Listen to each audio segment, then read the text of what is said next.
Taste the Daily.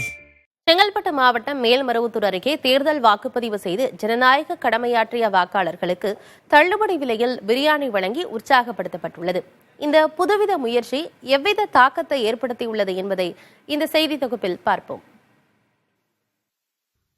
தமிழகத்தில் மக்களவைத் தேர்தல் வாக்குப்பதிவு கடந்த வெள்ளிக்கிழமை ஒரே கட்டமாக நடைபெற்றது. தேர்தலில் 100 விழுக்காடு வாக்குப்பதிவு மேற்கொள்ள பல்வேறு விழிப்புணர்வு நிகழ்ச்சிகள் தமிழகம் முழுவதும் ஏற்பாடு செய்யப்பட்டிருந்தது. அதன் ஒரு பகுதியாக வாக்காளர்கள் வாக்களித்து விரல்களில் வைக்கப்பட்ட மை அடையாளத்தை செங்கல்பட்டு மற்றும் மாமல்லபுரத்தில் உள்ள உணவகங்களில் சாப்பிட செல்லும் போது காண்பித்தால் 5 விழுக்காடு தள்ளுபடி செய்யப்படும் என செங்கல்பட்டு மாவட்ட நிர்வாகம் மற்றும் மாவட்ட உணவக உரிமையாளர்கள் சங்கம் சார்பில் அறிவிப்பு வெளியிடப்பட்டது. சொன்னது போல ஜனநாயக கடமையை ஆற்றியவர்களுக்கு பல்வேறு உணவகங்களில் 5 விழுக்காடு தள்ளுபடி விலையில் உணவு வழங்கப்பட்டது. ஆனால் மேல்மருவத்தூர் அருகே செயல்பட்டு வரும் தனியார் பிரியாணி கடையில் ஒரு படி மேலே சென்று 10 விழுக்காடு தள்ளுபடி விலையில் பிரியாணி வழங்கப்பட்டது. இதனையடுத்து பலரும் தங்கள் குடும்பத்துடன் கையில் உள்ள மையை காண்பித்து உணவை சுவைத்து சென்றனர்.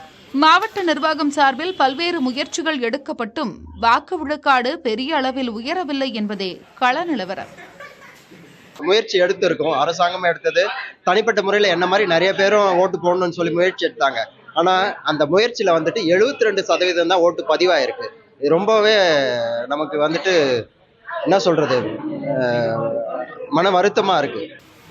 புதுவித முயற்சிகளை அரசு எடுத்தாலும் மக்களிடம் மாற்றம் வந்தாலே சமூகத்தில் மாற்றம் ஏற்படும் என்பது இதன் மூலம் தெரிகிறது.